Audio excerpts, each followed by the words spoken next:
아침밥 묵상 이제 3, 4월 거 목요일 날 걸리죠? 그걸 2권 있어야 됩니다.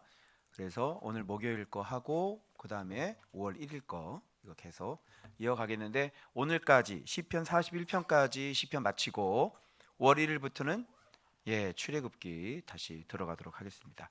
자, 4월 30일 시편 41편 1절에서 13절까지 말씀 보도록 하겠습니다. 자,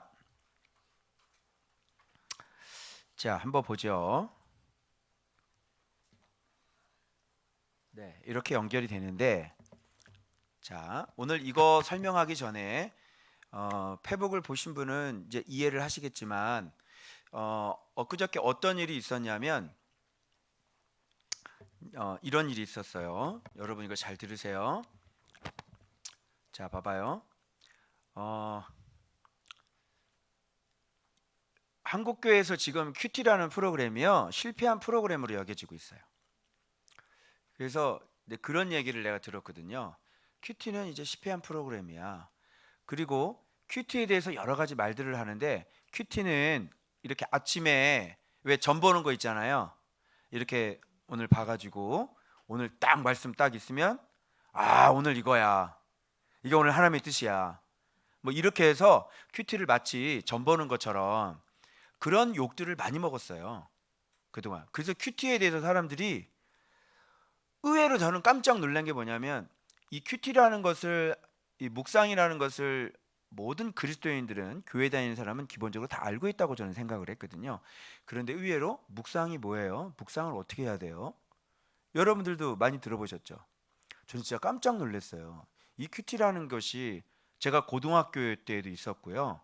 고등학교 때에도 매일 성경이라는 거 있잖아요. 그죠? 그리고 굉장히 오래됐던 거예요. 그렇게 오래된 건데 지금 큐티가 뭐냐고 물어보는 사람이 있는 거예요. 묵상이 뭐냐고. 깜짝 놀랐어요. 그 시대가 지금 그런 시대가 돼버렸고, 그리고 큐티를 한번 이렇게 접해본 사람들이 이걸 접으면서 이제 이런 것들을 이제 멀리하기 시작을 했는데, 여러분 아시다시피 큐티를 매일 하는 건 쉬워요, 어려워요? 굉장히 이게 어려운 거거든요. 그러니까 이렇게 어려운 것을 하라고 해도 안 하고, 그죠? 그러니까 조금 우리가 신앙생활을 편한 쪽으로 가게 되겠죠, 사람은. 그죠? 그리고 또 뭐 여러 가지 사람들이 또 그런 모습이니까 타협을 해야 되잖아요.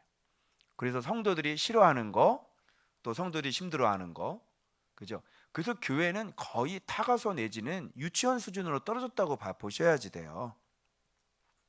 그래서 정말 유치원하고 거의 비슷하잖아요. 1년에 2번씩 놀러 가고, 또 간식 주고, 그죠? 선생님 있고, 그죠? 이게 거의 이렇게 비슷해요.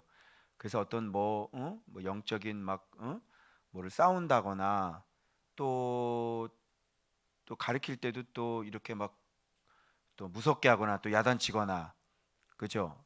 또 이렇게 죄를 지적하거나 이런 거 못하고 그랬죠? 이렇게 기분 나쁘지 않으시죠? 괜찮아요, 괜찮아요, 괜찮아요. 이렇게. 그러니까 모든 걸 다 수준을 완전히 다 내려놓은 거예요. 그러니까 날마다 신앙생활은요, 말씀과 날마다 동행이 안 되면 신앙생활이 안 되는 거예요. 맞죠? 그걸 기독교라고 얘기하지 않습니다. 그걸 예수교라고 얘기하지 않습니다. 그런데 이게 없어져 버렸어요. 그래서 성경은 물론 사랑은 해야 되는데 어떤 거예요? 그냥 통독 내지는 매일 성경 읽어라. 심지어는 몇만 명 되는 대형교회 목사님이 설교할 때 이렇게 해요.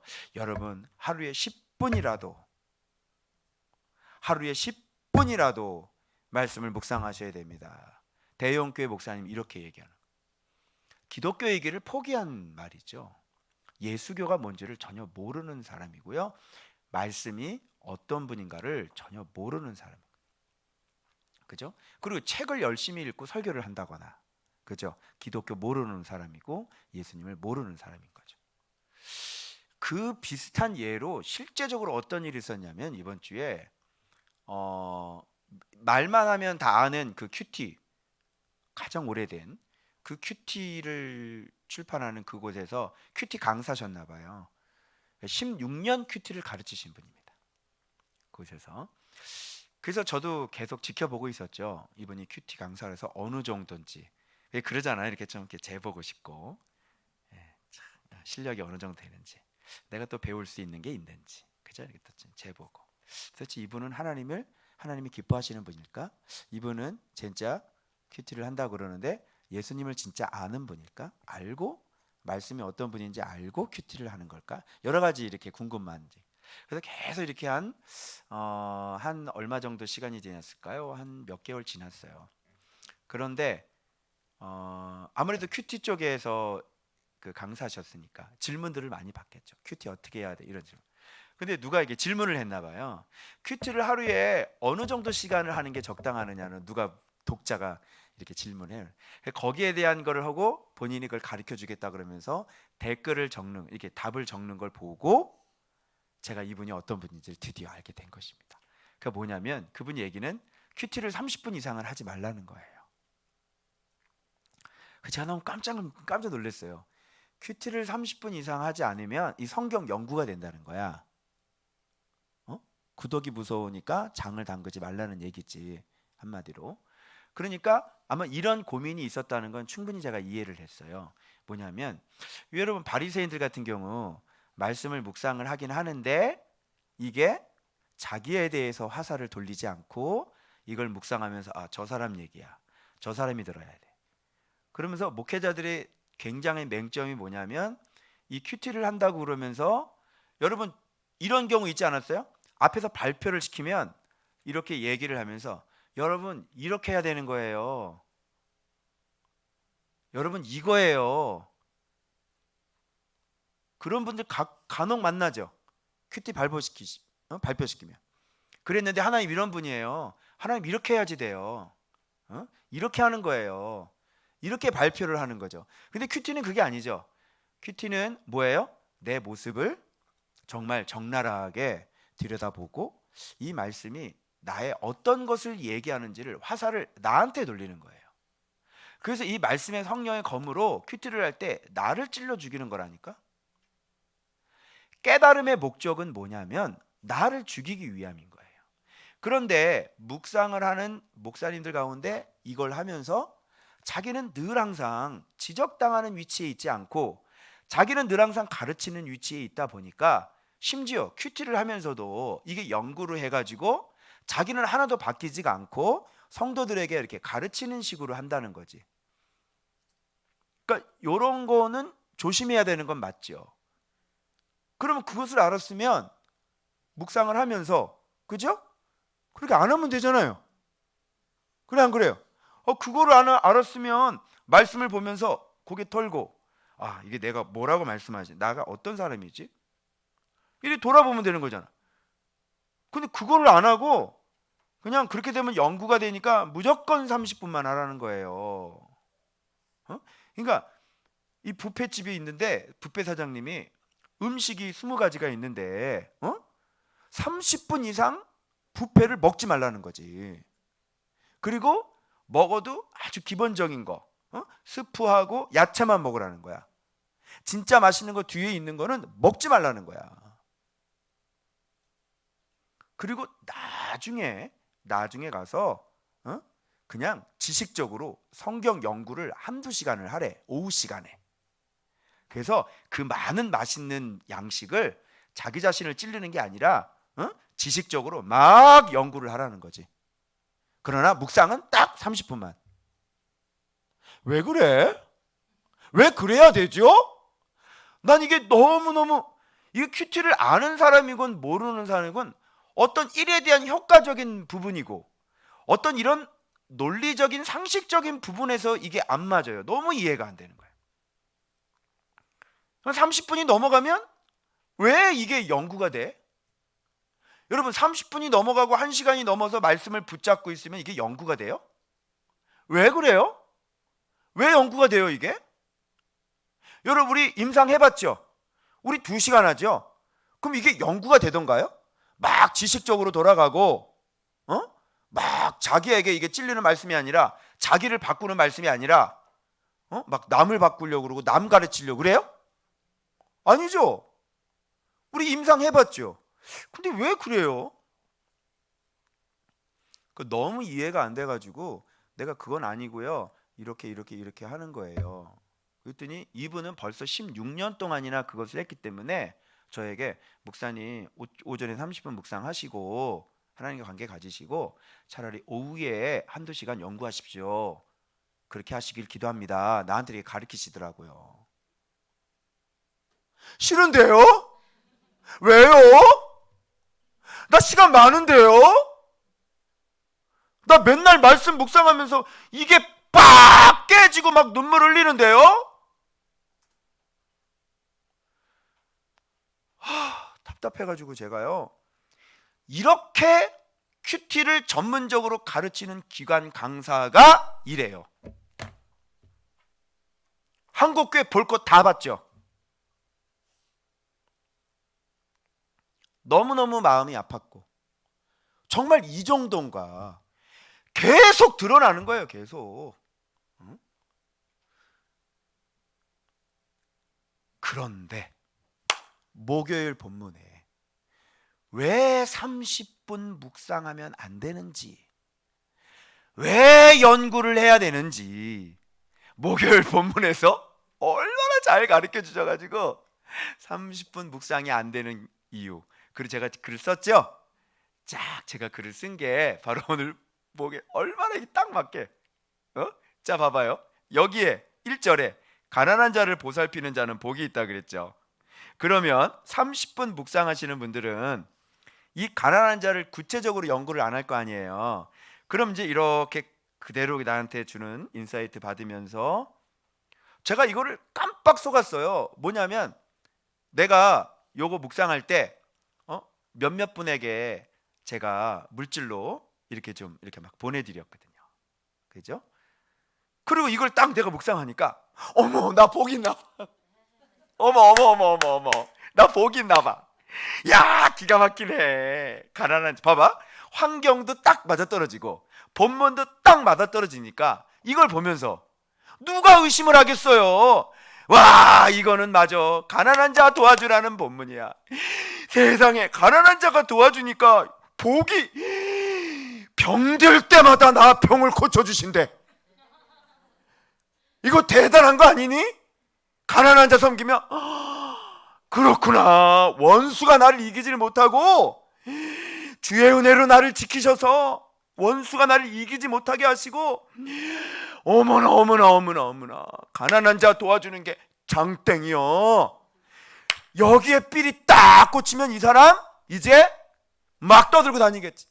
가난한 사람 도와줘야 돼. 그리고 그냥 막 가난한 사람 막 찾으러 다닐 거예요. 막 은혜 받아가지고 막, 어쩌면 사회복지단체도 만들 수도 있어요. 그 노숙자 도와주러 다니고 말이죠. 그죠?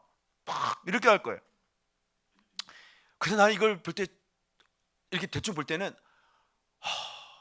너무너무 제가 은혜를 받고 감동을 받았어요. 도와주길 정말 잘했어.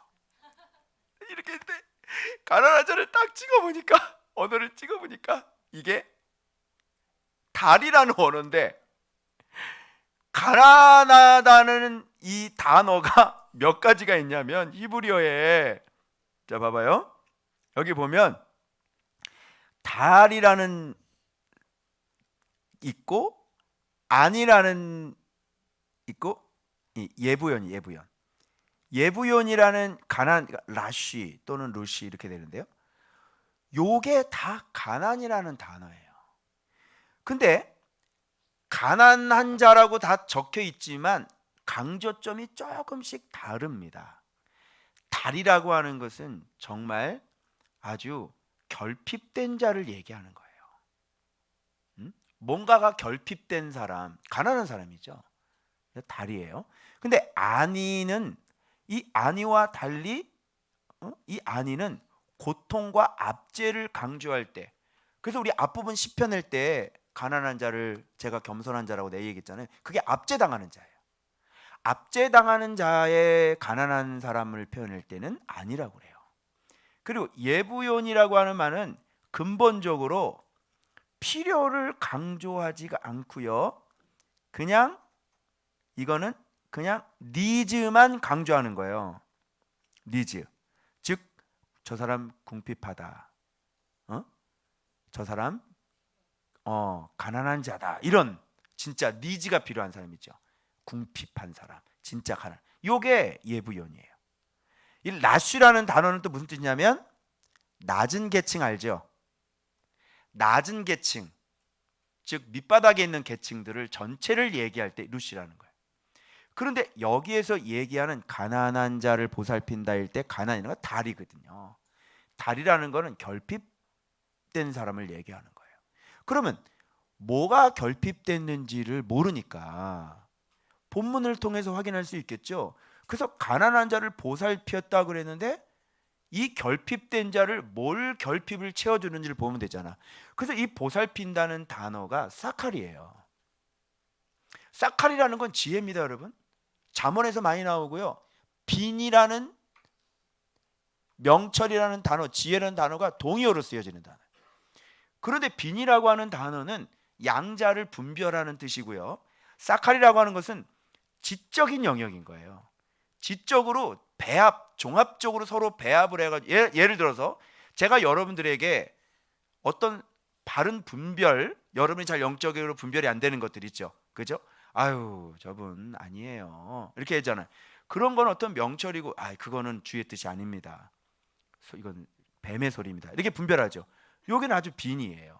근데 사칼이라고 하는 것은 어떤 제가 지적인 어떤 지혜가 여러 가지 것들을 갖고 있어서 이걸 배합해서 여러분들에게 내가 보기에는 그거 아닌 것 같은데 집사님, 그거 아니라 그거는 이렇게 해야지 되는 것 같아요 라고 제가 이렇게 얘기를 해주잖아요. 그래서 여러분들이 저하고 상담하면서 길을 많이 찾으시죠. 그런 사칼이에요, 그게. 그러니까 이 가난한 사람이라고 하는 것은 지혜가 부족한 사람을 얘기하는 거예요, 그죠?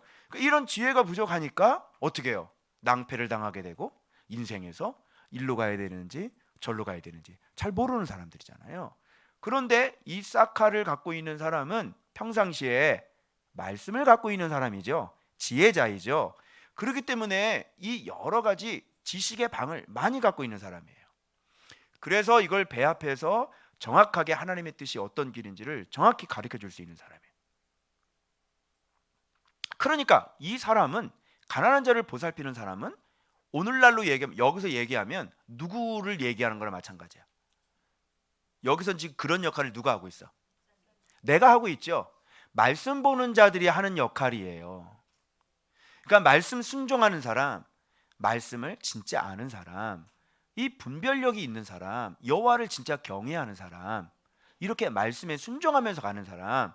그래서 여러분들이 갖고 있는 그 결핍을 이렇게 충족시켜주고, 돈을 주는 게 아니에요. 알겠어요?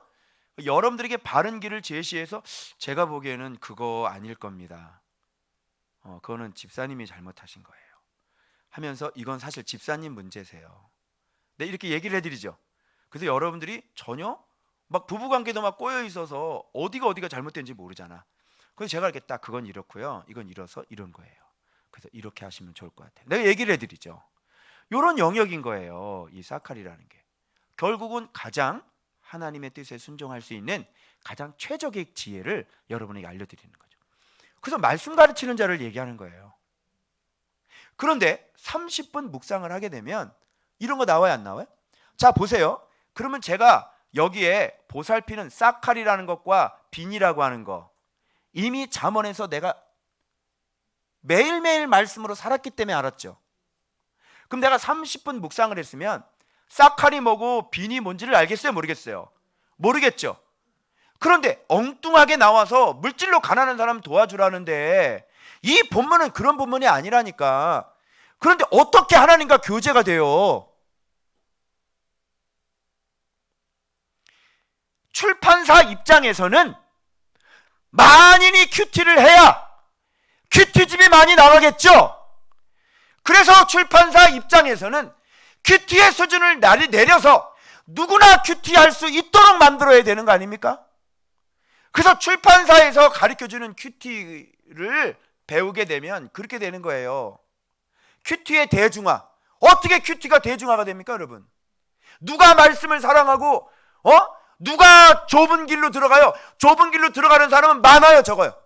적죠. 적은데 어떻게 큐티가 대중화가 됩니까? 어떻게 많은 사람, 모든 사람들을 다 큐티를 하게 만들어요? 어떻게 모든 사람들이 다 큐티를 해요? 하라고 해도 안 해요. 하라고 해도.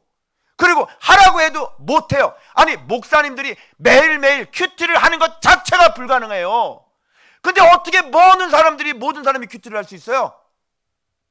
큐티는 모든 사람에 초청을 하지만 모든 사람들이 접근이 안 되는 겁니다. 누가 말씀 붙잡고 살아요? 설교 준비를 할 수 있어요. 매일매일 새벽기도 인도해야 되니까 설교 준비를 할 수 있지만 묵상은 못하는 거예요.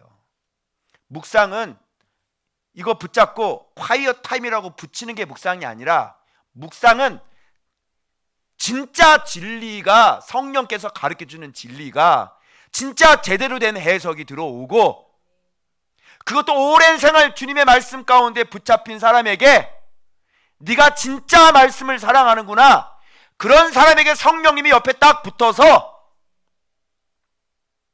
초창기에 주석 보면서 그렇게 기초적인 것을 차근차근 훈련하면서 그리스도께서 직접 그 사람을 밑바닥에서부터 그 말씀의 깊이와 넓이와 높이를 계속 가르쳐 주면서 이 사람이 열매를 맺으면 더 깨끗하게 하고 더 많은 열매, 요한복음 15장이 되게 하시기 위해 그 가지를 더 깨끗하게 하게 해서 더 많은 열매를 맺으면 더 깨끗하게 해서 우리를 깊은 믿음의 말씀의 깊이자루로 흘러 들어가게 해서 내가 하나님 앞에 내 본성이 말씀으로 인해 내 정과 욕심이 완전히 십자가에 못 박아 죽어버리는 사람이 바로 그렇게 하는 것을 큐티라고 얘기하는데, 누가 큐티를 할 수 있어요?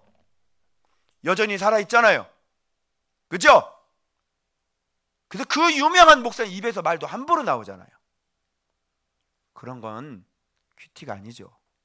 그래서 큐티는 죽는 것이지, 여러분이 지적인 동의나 여러분이 지적인 깨달음이 아닌 거잖아요.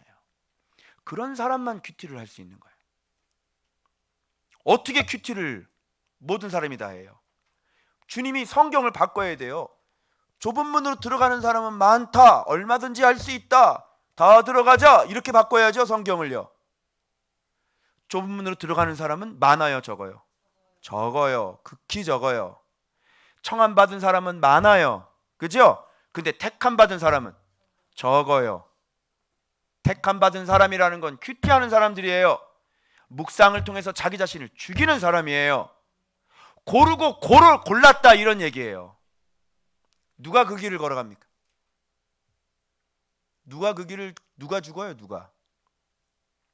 진짜 예수 그리스도의 은혜가 없는 곳은 죽을 수 없습니다. 예배는 가능합니다. 종교 생활을 가능하고 여러분들이 교회 와서 새벽기도 가능하지요. 여러분 봉사 가능합니다. 전도 가능합니다. 근데 죽는 건 안 되는 거예요.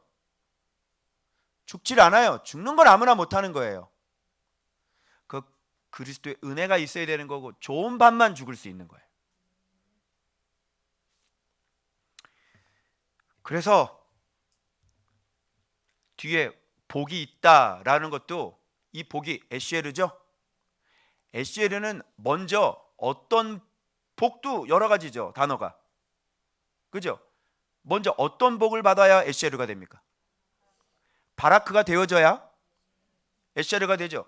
바라크는 여러분이 묵상 생활하는 거, 말씀 정확하게 깨닫고 정직하게 죽는 거. 내가 없어야 되죠. 내 승질이 없어야 되죠. 내 생각이 틀렸다는 걸 알아야 되죠. 날마다 온전히 예수의 길로만 가야 되죠. 내 생각도 길어야 되죠. 내가 보는 것도 길어야 되죠. 내 혀도 길어야 되죠. 내 마음도 길어야 되죠. 내 손과 발도 모든 게 다 길로 가야 되는 거죠. 그게 바라크예요. 그런 사람이 뭐를 누려요? 에쉬에를 누리는 거예요. 그게 행복, 해피니스예요. 내가 30분 묵상했으면 이런 거 알아요, 몰라요? 모르죠.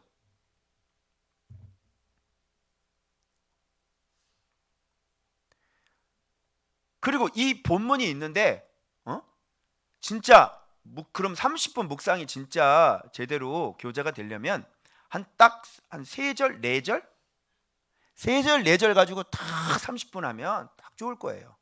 근데 큐티 지금 그렇게 나와요? 한번 그 출판사에 나오는 큐티지 봐봐요. 몇 절인지. 그 몇 절을 가지고 30분 만에 돼요?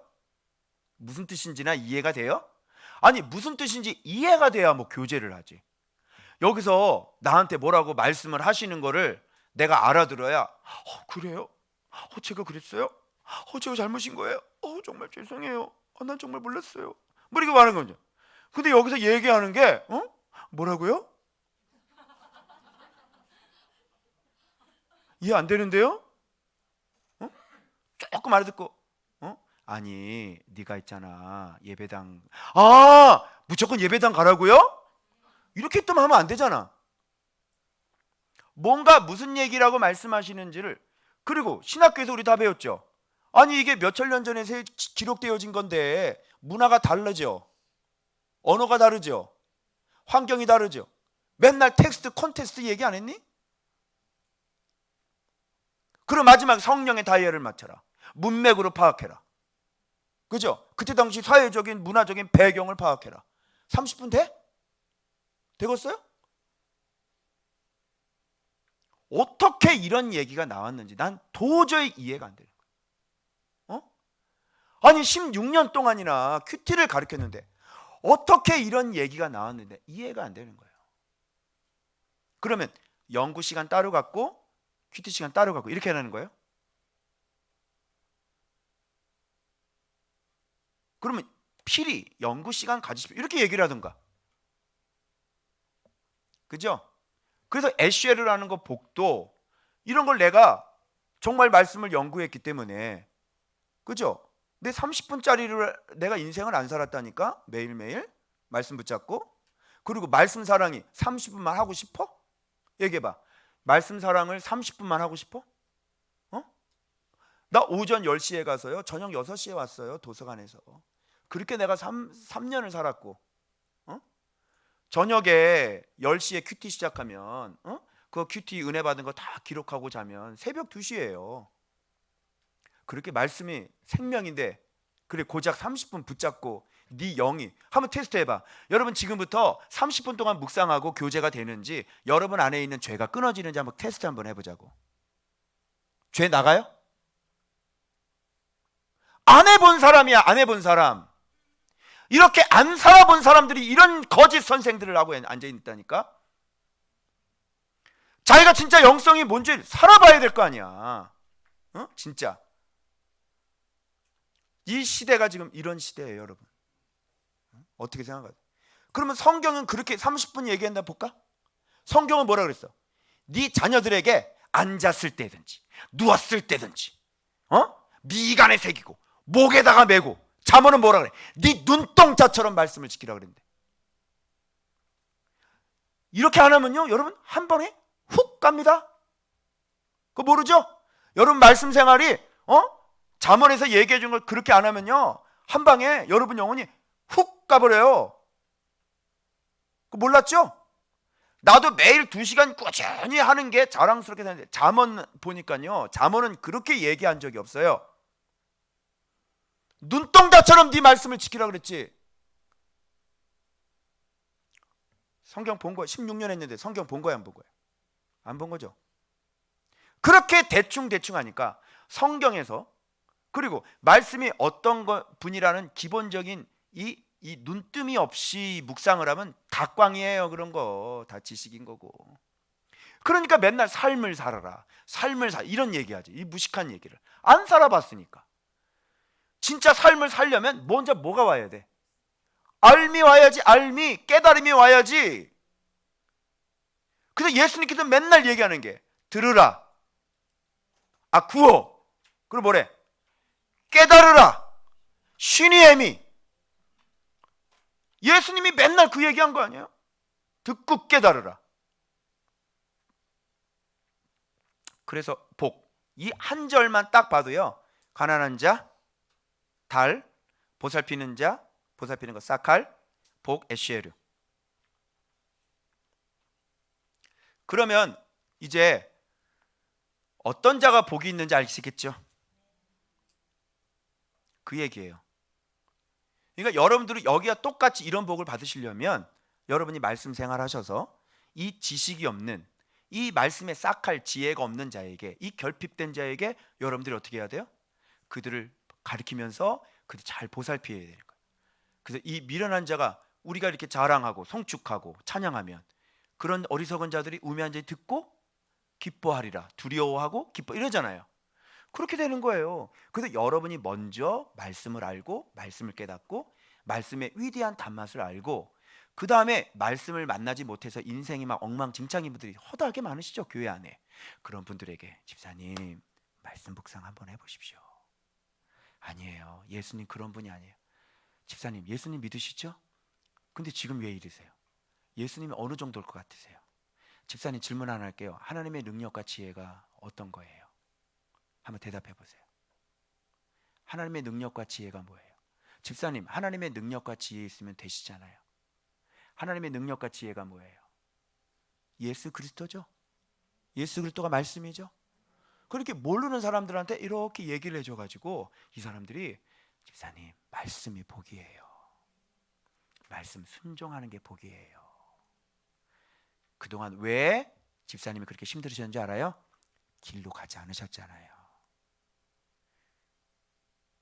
그래서 여러분 행복하길 원하면 길로 걸으시면 돼요. 고난을 걷길 원하시면 벗어나시면 되고. 집사님 얼마나 많이 벗어나셨어요? 말 함부로 하셨죠? 벗어나셨잖아요. 말 함부로 한 번만 해도 고난의 길을 걷는 건데 그거 모르셨죠? 그러니까 인생이 고달프시죠. 그래서 이렇게 정확히 길을 가르쳐 주는 거예요.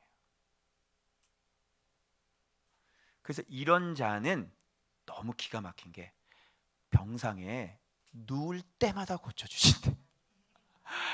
와, 이거 봐봐. 누워있을 때마다 그의 병을, 이 세상에서 복을 받는다. 아, 이건 아시아르예요. 행복하게 되다. 위에는 에시에르고요, 밑에는 아시아르예요. 행복하게 되는 거예요. 진짜 축복인 거예요. 이 세상에서 이런 자가.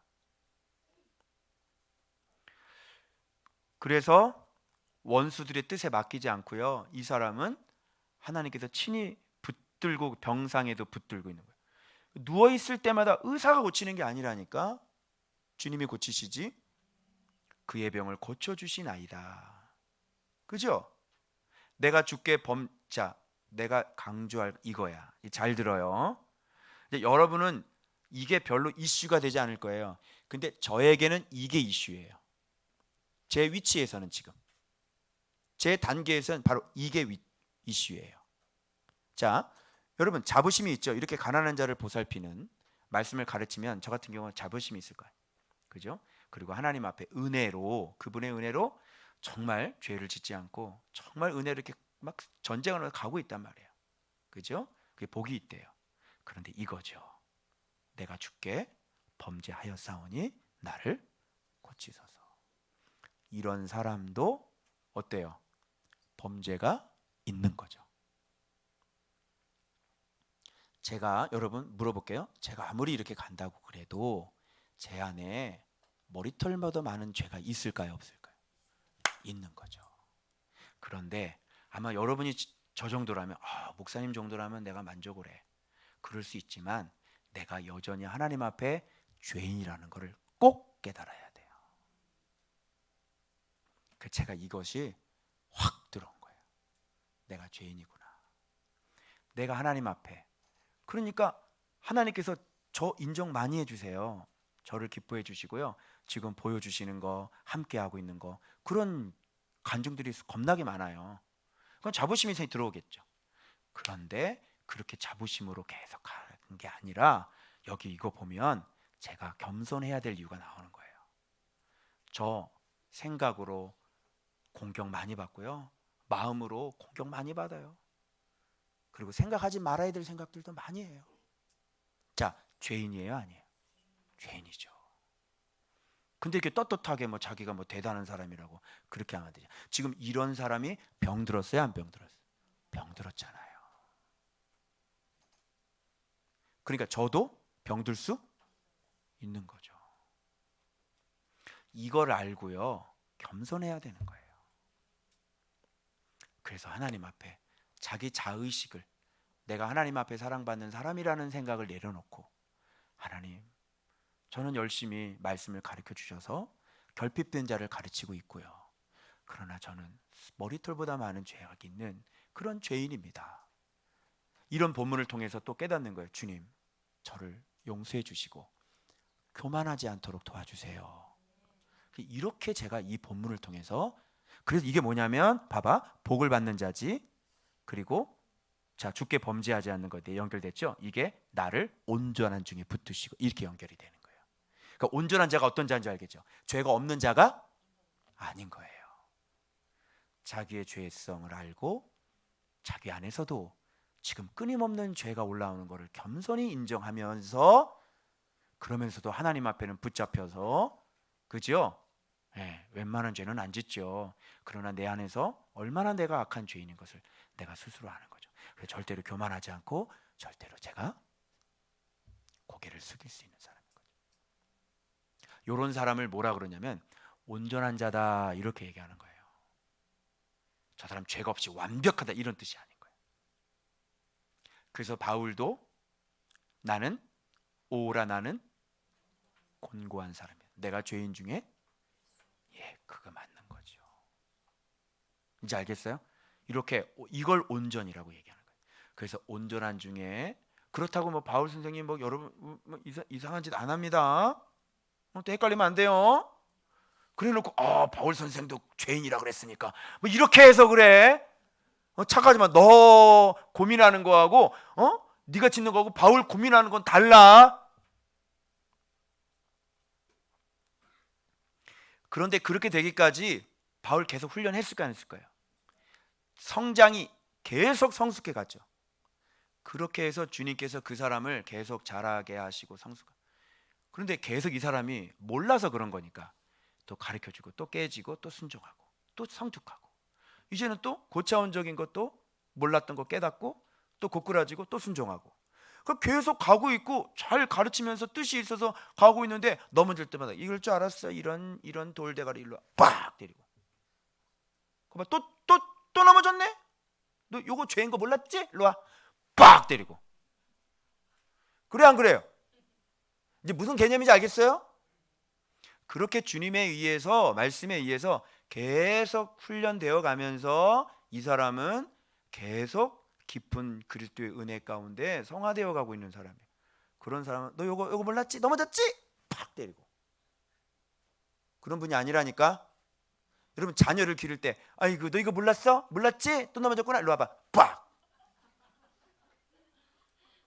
자녀 기를 때 그렇게 길러요? 아니죠. 그러니까 착각하지 마세요. 근본적으로 불순종하는 사람과 주님과 교제하면서 계속 자라나는 사람하고는 근본적으로 달라요. 이게. 그래서 오해하시면 안 돼요. 자, 봐봐요. 이런 사람들은 지금 경험하는 게 있어. 뭐냐면 자기가 이 시편이 이렇게, 이분이 이렇게 실수를 안 하시면 우리가 뭔 재주로 이런 걸 알아. 그죠? 그러니까 이분께서 막 말씀을 가르치다가 이 범죄를 한 거예요. 그 병에 들렸죠. 그런데 하나님이 죽여요, 안 죽여요? 안 죽인다니까. 이렇게 이런 걸 보면서 우리 같은 사람이 이걸 보면서 어머나, 우리가 넘어질 수 있구나. 우리도 이렇게 해서 병이 들 수 있구나. 이런 거를 이분이 먼저 경험을 해주셔서 우리한테 말씀을 해주시니까 우리가 이런 걸 보면서 화들짝 놀래고 어휴, 내가 교만했네. 그리고 봐라, 원수들이 어떻게 해요? 자, 원수 특징 여기 다 나옵니다. 어떤 사람이 원수냐면, 어떤 사람이 악이냐면, 여러분 안에 이것이 나오면 악인이에요. 확인. 나의 원수가 내게 대하여 뭐예요? 악담. 악담한 적 있어요? 악인이십니다. 나를 보러 와서는 거짓을 말하고, 어머, 네가 왜 이리 됐노? 니처럼 하나님의 사람이 왜 이리 됐노? 이게 말이 됩니까? 이거 하나님 정말 안 됩니다. 이거 말이 되노? 이게 말이 되노 이게? 주여, 아버지, 우리 귀한 의인을 붙잡아 주시오. 그래 또 올게. 드디어 저 새끼 죽는구나.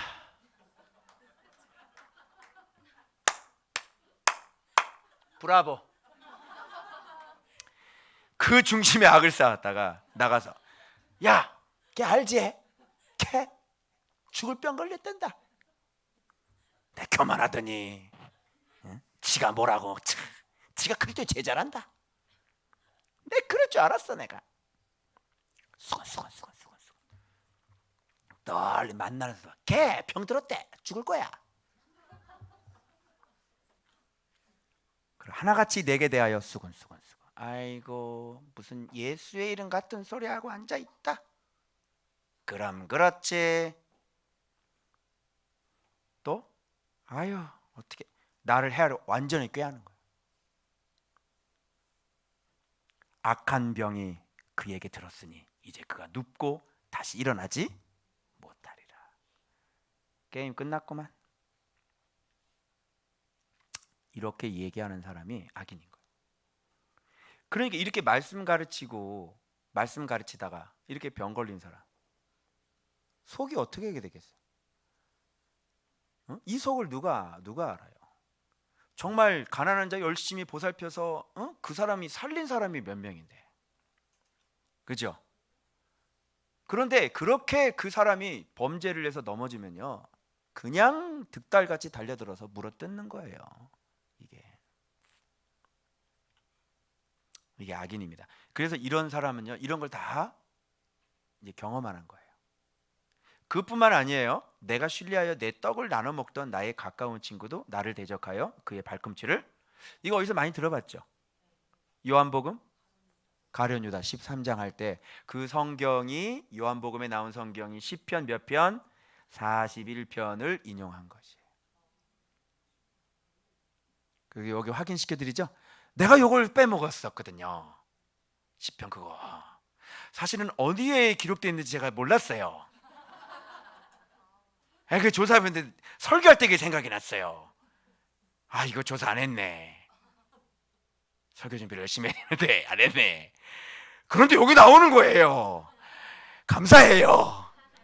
아, 너무 감사해요. 그러니까 요한복음 14장 가룟 유다 그러면 시편 41편 딱 나오면 되는 거예요. 알겠죠? 그러니까 봐봐요. 내가 신뢰하여 내 떡을 나눠 먹던 가까운 친구도 나를 대적해서 발꿈치를 들어. 내가 신뢰하는 사람, 내 떡을 나눠 먹던 사람, 그런 사람도 나를 이렇게 발꿈치를 드는 거예요. 이런 거 경험해 봤어요? 응? 이야, 참. 그때 주님이 그러시더라고요. 농부는 떨어진 그 과일 보고 마음 아파하지 않는다 그러시더라고요. 근데 마음이 아팠어요. 얼마나 아픈지 알아요? 이야, 참. 정말 사모님이나 나나 사랑했고 정말 좋아했거든요. 사랑을 많이 줬거든요. 그런데 그 뒤에서 그런 짓을 하더라고요. 그때 침대에서 사모님하고 우리가 얼마나 마음이 두렵고 슬펐는지 모릅니다. 이렇게 진리를 가르치다 보면 이런 일들이 여러분 일어나는 거예요. 그런데 이런 사람들은 어떤 경험을 하게 되냐면, 그러하오나, 자, 항상 이렇게 대반전의 역사가 일어나는 거예요. 그때도요, 여러분, 성도가 한 3분의 1만 남고 그냥 펑하니 다 나가버렸지. 몇 가정 나가니까. 여러분 마음 얼마나 힘들었겠어요. 제가 그때 에스더 본문이 나와서 에스더 묵상하면서 역전되리라. 그죠?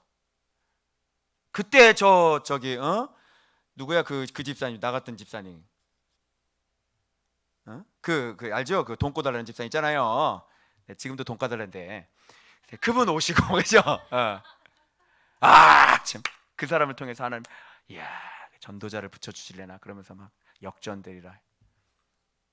꽝이었어요.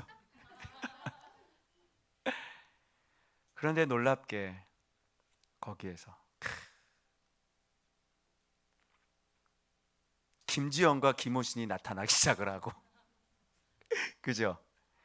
그 뒤에 집사님들이 나타나 정혜숙이가 혜성처럼 나타나기 시작하다.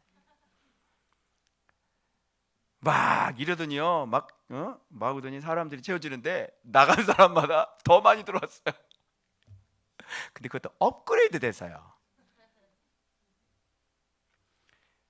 순식간에 교회가, 내가 잘 세보니까요, 나간 사람이 한 30몇 명이었나? 근데 들어온 사람이 50몇 명이에요, 단기간에. 이게 있을 수 있는 법입니까, 이게? 야, 진짜. 역전 10절. 그러하오나 주 여호와여 내게 은혜를 베푸시고 나를 일으키사 내가 그들에게 뭐하게? 보응하는 거 뭔지 알죠? 놀랍게도 보응은 샬람이에요. 샬람은 완전하게 하다, 온전하게 하다. 샬롬 아시죠? 평화잖아. 평화는 온전함에서 오는 거예요. 그래야 평화가 이루어지는 거예요. 그러니까 악한 자에게 보응하는 게 완전한 거야. 무슨 뜻이야 그럼? 이게 진리대로 가는 거예요. 그래서 의인을 악인이 괴롭혔잖아요. 그러면 그 악인을 하나님께서 이렇게 딱 보응을 해야 그 다음부터 무슨 조약이 맺어지냐면 평화 조약이 맺어질 수 있어요. 악인이 의인에게 했던 것이 벌을 받지 않으면 평화 조약이 맺어질 수 있어요, 없어요? 없죠. 그래서 악인이 고개를 팍 꼬꾸라치고 미안하다, 잘못했다 해야 평화 조약이 맺어지는 거예요. 그거 안 하면 너는 그냥 사라지는 거예요. 악인은. 평화 조약이 되느냐 아니면 죄에 대한 심판, 보응이 되느냐는 그가 진리의 원래의 모습대로, 원래 이 사람이 하나님의 사람이었다는 걸 인정하고 다시 회개할 때 평화 조약은 맺어질 수 있는 거예요. 그렇지 않으면 보응이 되는 거죠. 심판이 되는 거죠. 그래서 이게 보응이라는 샬람이라는 단어가, 그래서 죄에 대한 보응이 충족되어야만 완전성이 회복이 되어서 평화 조약이 비로소 맺어지는 것이다. 그래서 이렇게 하나님은 악인들을 보응하게 하셔서 아이고 꼴 좋다 이렇게 해요. 우리가 악인들 망하면? 아니죠. 괜찮습니다. 이렇게 하죠. 이렇게 하셔야 돼요. 거기서 망해서 면을 그러는데 꼴 좋네, 별 볼 일 없어, 가세요. 그러면 돼요, 안 돼요? 그런 평화조약, 그건 샬롬이 아니에요. 알겠죠? 어떤 사람도, 원수도, 그죠? 그래서 오히려 그 사람을 받아들이고 축복하는 거예요. 그게 하나님의 사람입니다. 그래서 내 원수가 나를 이기지 못하오니, 이거죠. 결단코 이기지 못하게 합니다. 이걸 보시면 하나님이 여러분을 사랑하는지 사랑하지 않는지를 알 수 있어요. 이걸 보면. 그래서 하나님이 사랑하는 사람은 결단코 이길 수 없습니다. 그래서 12절, 주께서 나를 온전한 중에 붙으시고, 이거예요. 이런 사람이 온전한 거예요. 자, 병 들었잖아요. 자, 범죄했잖아요. 그죠? 그런데 하나님은 그를 온전한 사람이다 이렇게 얘기해 주고 있는 거예요. 알겠죠? 왜요? 이 사람은 다시 벌떡 일어나서 주님께서 붙잡으셔서 주님께서 다시 데리고 가는 거예요. 주님이 온전하기 때문에 우리가 온전한 겁니다. 아멘. 자, 이런 거예요. 그래서 이걸 온전한 중에 붙으신다. 이거 핵심입니다. 내가 주께 범죄하여 싸우니 나를 고치소서. 이런 사람일지라도 이거 잊지 마세요. 항상 여러분이 사랑받는다 그래서 뭐가 잘나서 사랑받는 게 아니라 그분의 국률로 부르셨고 인자와 진리로 항상 보호하셔서 구원의 은총으로 나에 대한 생각이 많으셔서 나를 도우시고 나를 건져주시고 구원해 주시는 거예요. 알겠어요? 그것이만이 남는 거지. 여러분이 뭔가 뭐 잘 보고 뭐 말씀을 잘 보고 내가 말씀 순종 잘해가지고 내가 거룩을 내가 막 잘 죽어가지고 막 착각하지 마세요. 이런 사람이 온전한 사람이다 이런 뜻입니다. 자, 이게 목요일이고요. 자, 그러면 금요일을 봅시다. 그러면 이것과 연결되는 이제 출애굽기가 나와요. 자, 이제 5월 1일 출애굽기 들어가는데 내가 약간 실족할 뻔했어. 1절 보고 나 실족할 뻔해가지고 주여 정말 5월 1일 새로운 큐티에 중간에 나와도 내가 얘기를 안 할 텐데 내가 이걸 읽고 야곱과 함께 각기 자기 가족을 데리고 애굽에 이른 이스라엘 들들의 이게 뭐 들들이 누구지? 나 이거 처음 받아보는데 이거 뭐야? 그 내가 성경 그거 다시 출애굽기를 딱 펴가지고 이게 뭐야 이게 진짜 맞아? 이거 아들 아니야? 이거 아들이 맞아. 주여 좀 이러지 좀 맙시다 우리. 그래서 7, 8호 기대하겠습니다. 그래서 제가 저를 사과하게 만들지 마시고. 자, 그런데 여러분 여기서는 간단해요. 지금 야곱을 우리 먼저 했기 때문에 쉬워요. 야곱은 고집쟁이잖아요. 말씀에 순종하지 않는 사람이 이스라엘이에요. 그러나 언약은 있지만 말씀에 순종하지는 않아요. 그러니까 순종하지 않지만 그러나 보는 복은 주세요가 이스라엘이에요. 즉 오늘날 언약은 있는데 말씀을 만나지 못한 모든 그리스도인들을 얘기하는 거죠. 언약은 있는데 약속은 있는데 하나님 말씀에는 순종 안 하는 이 땅에 다 자기 멋대로 살죠. 성도들이. 그래 안 그래요? 그게 이스라엘이에요. 그게 야곱의 허리에서 나온 사람들이고요. 알겠죠? 우리의 조상이 아담과 하와만 있는 게 아니라 야곱도 우리의 조상이라고. 지긋지긋하게 고집 부리고 말 안 듣는. 그죠? 예. 너가 아버지 누구시냐? 그럼 뭐라 그래야 돼? 야곱입니다. 너가 아버지 누구시냐? 야곱이에요. 너 어디서 태어났냐? 야곱의 허리에서 겁나게 큰 환도뼈구만. 예, 그래서 여러분 안에 환도뼈가 그렇게 고집. 자, 그래서 쉽지요. 그래서 야곱의 허리 나오는 거고 나온 사람이 그러나 요셉은 별도로 빠져야죠. 요셉은 어떻게? 야곱은 이 애굽으로 들어간 사람이고 아예 요셉은 자기가 원해서 간 게 아니잖아요. 그죠? 팔려간 거죠? 그죠? 그래서 야곱에 있는 사람, 애굽에 있는 사람은 요셉인 거고.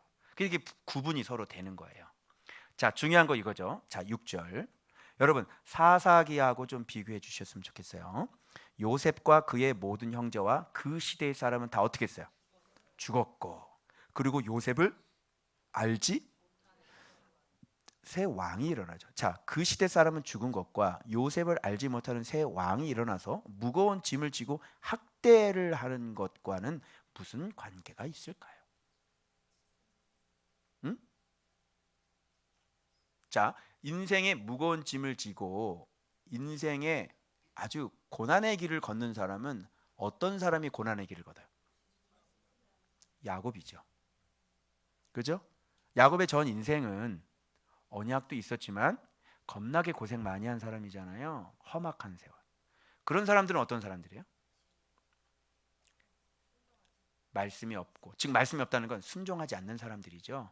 순종하지 않는 사람들. 왜 순종하실 수가 없었을까요? 그때 당시엔 누가 살아 있었어요? 요셉이 살아 있었죠. 그죠? 그런데 요셉이 죽었단 말이에요. 그러면 그 시대의 사람들이 다 죽어버렸어요. 그죠? 그러면 그 시대에 어떤 지도자가 나와야 될 거 아니에요. 요셉이 죽고 난 다음에 그 고센 땅에 어떤 그 나라를 통치했던 말씀으로 가르쳤던 선지자가 나와야 되잖아요. 그런데 이름이 나와야 안 나와? 안 나와요. 그래서 이들에게 뭐를 붙여줘요? 누구를 붙여줘요? 모세를 붙여주는 거잖아요. 그러니까 모세는 지도자죠. 모세는 하나님 말씀에 순종해야 안 해요? 순종하는 사람이죠. 그러니까 지도자가 있어요, 없어요? 고센 땅에는 이제 없죠. 자, 그럼 말씀도 없다는 얘기네요. 여러분 말씀이 복인가요? 맞죠? 그럼 말씀이 없어요. 그 순종이 없어요. 그죠? 말씀이 젖과 꿀이죠? 그게 없어요. 그럼 이 사람은 무엇을 당해야 되는 겁니까? 예, 이거죠. 무거운 짐을 지워 학대 받고 어려운 노동, 생활 괴롭게, 흙 이기기, 벽돌 굽기, 농사의 여러 가지 일, 그 일이 모두 다 엄하였다, 가혹했더라, 이렇게 되는 거예요. 자, 뭐가 없기 때문이에요? 말씀이 없기 때문이죠. 말씀이 복이라는 것, 순종이 복이라는 걸 알면 쉽게 해결되는 거예요. 그런데 말씀은 누가 가르쳐 줘야 돼요? 지도자가 가르쳐 줘야 돼요. 자, 사사기 보세요. 사사기, 그죠? 지도자. 그래서 지도자 없으면 쳐들어와서 금세 우상숭배, 그죠? 그래서 쳐들어와서 우상숭배에 있으니까 또 죄에 팔아버리니까 와서 40년 동안 고통당해야 되는 거예요. 아시겠죠? 지금 여기에도 지금 그러니까 말씀을 네가 잃어버렸으니까 어떤 왕이 일어나야 되는 거야 이제? 요셉을 알지 못하는 새 왕이 일어나서 뭐를 느끼냐면 얘네들 봐라, 강하네, 우리보다 많고 강하도다. 이 강하다는 것은 숫자가 많다는 뜻이죠, 원어에 보면. 그러니까 여러분 봐봐요, 원래 강함이라고 하는 것은 숫자예요, 힘이에요? 힘이죠. 근데 숫자는 많은데 이들은 힘이 없는 사람. 뭐 때문에 힘이 없었지? 우리의 힘이 누구예요? 말씀이고 하나님이 우리의 나의 힘이 되신 여호와여, 그분이 구원이잖아요. 그분이 우리를 요새시고요. 우리의 힘은 그분에게 있는 거잖아요. 근데 그분이 없잖아요. 그래서 하나님 얘기를 딱 하니까 이 사람들 설득도 잘 안 당하는 거예요. 뭐라고? 진짜야? 진짜 하나님이 그렇게 얘기했어? 뭐 이렇게 아리까리. 근데 워낙 힘들잖아, 그죠? 겁나게 차라리 여기 있는 것보다는 차라리 가는 게 낫겠다 야. 그래서 피게이파가 악독하고 우매하니 흑장이 무너지는구나. 그래서 10가지 재앙이 딱 와서 장자의 죽음 쫙 휩쓸고 완전히 이제 알게 되는 거죠. 그래서 나갈 수밖에 없게 되는. 그러니까 여기서는 애굽의 생활이라고 하는 것은 한마디로 얘기해서 언약은 있지만 지도자가 없어서 인생을 고생하고 있는 오늘날의 교회 다니는 성도들을 얘기하는 거죠. 그러니 누구를 보내줘야 되는 거예요? 지도자를 보내서 출애굽시켜서, 그죠? 홍해 건너서 광야 훈련 받고 진짜 훈련된 사람, 고르고 고른 사람들, 그죠? 에클레토스, 그 사람만 가나안 땅 들어가는 거예요. 그게 우리 전 신앙생활의 여정을 이렇게 그려주는 거죠. 그래서 야곱은 역사적인 이런 사명, 고집쟁이 야곱을 선택하셔서 우리의 현 주소가 어떤지를 알려주시기 위해서 그로 하여금 말씀은 순종을 안 하는데 언약만 갖고 있는 그런 야곱이 되게 하셔서 이스라엘로 들어가게 하신 거예요. 그래서 거기서부터 오면서 이제 신앙의 여정이 무엇인지를 우리에게 알려주시기 위한. 그래서 이 그림을 보면 여러분들이 신앙생활을 예배 생활을 왔다 갔다 해야 될 건지, 그죠? 어떻게 신앙생활을 해야 될 건지 정확하게 나오게 되죠. 이제 이해되세요? 자, 그러면 말씀이 없으니까 이분들은, 자, 말씀이 없으면 순종을 하지 않죠. 그러면 무엇을 즐겁게 하려고 순종을 안 하는 거죠? 순종 안 하는 사람은 무엇을 즐겁게 하기 위한 거예요? 자기의 육신. 마음도 육신이죠. 마음도 육신에 속해 있고 여기 영에도 속해 있는 이 공존하는 세계예요. 그래서 여러분의 마음을 육신을 편안하게, 여러분 마음에 올라오는 이렇게 신경질, 이렇게 막 싸움하는 거 있잖아요. 혈기, 고집 부리는 거, 이런 것도 어디에 속하는 거예요? 마음이 육신에 속하는 거죠. 그거를 편안하게 해줘야 되는 거잖아요. 근데 육신을 편안하게 안 해주려면 얘를 죽여버려야 되는 거예요, 그죠? 그래서 화가 엄청나게 나는데도 이거 참으려고 그러봐. 그럼 육신이 힘들죠, 그죠? 막 스트레스 받으면 없는 다 쓰시잖아, 그래? 막 진상 고개가 오면 어떻게 할 거야? 이걸 싸울 거 어딜 거야? 참아야 되잖아. 그러니까 내 육신을 아주 힘들게 만드는 거예요. 왜요? 내 영 때문에 그런 거죠. 주님 때문에. 그런데 이걸 안 참는다는 것은 내 육신을 즐겁게 하기 위해라는 거잖아요. 그러면 이런 사람을 다루시는 하나님의 손길이 있어요. 뭐냐면 육신을 괴롭게 만드는 거예요. 내가 육신적인 사람이 될 때 하나님은 내 육신을 아주 피곤하게 만드시고, 즉 고생하게 만드시는 거죠. 노가다도 뛰고, 들통도 메고, 벽돌도 지고 날르고, 그죠? 그래서 여기 봐요. 흙 이기기. 왜? 네가 흙이잖아. 너 흙을 위해서 살지. 네 육신을 위해서 지금까지 한 번도 죽은 적이 없잖아.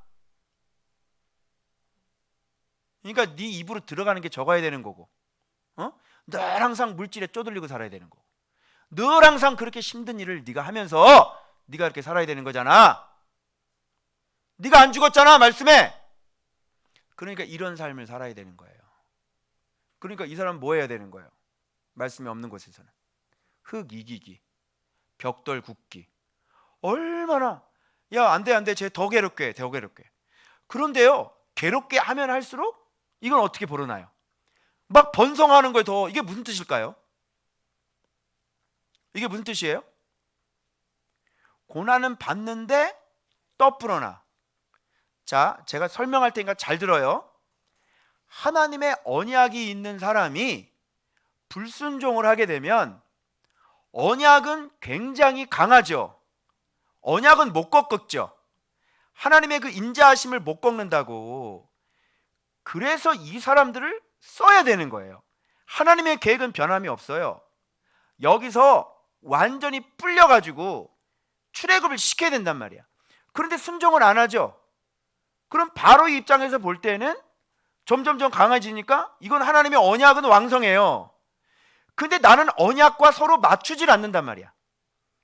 그럼 어떤 일이 벌어지냐면 여기서 바로가 이걸 보고 강해지네. 야, 더 죽여. 더 죽여. 더 죽여. 이렇게 되는 거예요. 하나님의 언약이 있는 사람이 순종을 하지 않게 되어지면 이 언약은 점점점 팽창하기 때문에 순종을 하지 않게 되면 이 고난도 같이 팽창하기 시작하는 거예요. 그러면 이 언약에 내가 수혜자가 되려면 어떻게 해야 돼요? 잘 죽어야 되겠죠? 그러면 이 사람이 언약이 인자가 이 사람을 딱 해서 에시에르로 데려가는 거예요. 그런데 언약이 있는 사람이, 하나님의 축복이 있는 사람이 순종을 안 하게 되면 이 언약은 굴복 안 해요. 하나님의 뜻은 계속 확장되어 가는 거예요. 근데 순종을 안 하니까 바로가 이걸 보면서 어떻게 해요? 위협을 느끼는 거야. 위협을. 야, 저거 더 죽여. 더 죽여. 차라리 언약이 없으면 그렇게 팽창되고 강해지지 않을 텐데, 그죠? 애도 좀 적당히 낳고 그러지. 애를 그냥 낳는데, 가정에서 애를 낳는데 막 12명씩 낳고 막 이러면 어떡해? 그러니까 이 사람 뭐 입장에서는 이거 큰일 났네 이거. 야, 좀 애 좀 안 낳게 좀 더 힘들게 해봐. 밤에 그냥 뻗어서 자게. 불 끄면 바로 자게. 자, 더 힘들게 좀. 그래서 이걸 계속 주는데 하나님의 언약이 있는데 그렇게 되니 그게? 계속 불어나는 거 계속. 그러니까 이거 바로가 열받죠 더. 야, 더해. 그래서 순종은 없고 말씀은 없고 하나님의 언약이 있으면 고난이 그만큼 세게 오는 거예요. 그래서 하나님의 계획은 정확하게 이루어져서 아주 엄청난 대군이 되는 거예요. 그래서 그들의 부르짖음이 이제 드디어 하나님 살려주세요.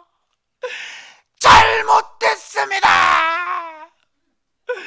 내 맘대로 살았습니다. 내가 고집 부렸습니다. 죽으라고 그러는데 안 죽었습니다. 참포도나무에 붙어 있는데 열매를 맺질 않았습니다. 그죠? 그럴 때 아유 이제 됐냐? 이제 하나님이 좀 찾아줘. 됐지? 이제 가자. 그리고 이제 모세 보내가지고요. 출애굽시키고 거기서 끝난 게 아니에요. 그 못된 습성이 바뀌어요, 안 바뀌어요? 안 바뀌죠? 그 못된 습성 죽을 때까지. 그래, 네가 죽을 때까지. 그래서 광야에서 뺑뺑이 돌리는 겁니다. 그래서 만일 순종하면 이거니와 순종하지 않으면 다 죽는다잉. 그래서 광야에서 시험하시는 거죠. 하나님을 경외하라고 시험을 주시고 하나님을 경외하는지 경외하지 않는지 시험을 주시는 거예요. 그런데 합격한 사람이 없습니다. 그래서 너희들은 안 되겠구나. 그래서 오랫동안 40년 동안 참으셨는데 안 되는 거죠. 그래서 거기서 죽게 만들고 진짜 다른 세대를, 다음 세대를 거기서 세우셔서 진짜 마음의 할례를 받은 말씀 순종 잘하는 사람, 착하고 좋은 마음, 그 사람들 데리고 가나안 땅 들어가서 젖과 꿀을 먹게 하시는 것이죠. 이게 신앙생활이에요. 그래서 이 애굽은 이렇게 국고성, 그죠? 비돔과 라암셋, 이것을 지금 열심히 짓고 있는 거예요. 어떻게 좀 육신을 좀 즐겁게 하실 마음이 생기십니까? 좀 더 고생이 필요하십니까? 아우, 나는요 아직 순종이 안 돼요. 죽고 싶은 마음 별로 없거든요. 좀만 더 구르다가, 그죠? 하나님 참, 좌로 한번 쳐주시고 우로 한번 쳐주셔서 저를 좀 순종할 수 있게 좀 해주십시오. 이렇게 되는 거죠. 원해요? 얼마든지 기도해드리겠습니다. 예수의 이름을 그 머리에다 올려드릴게요.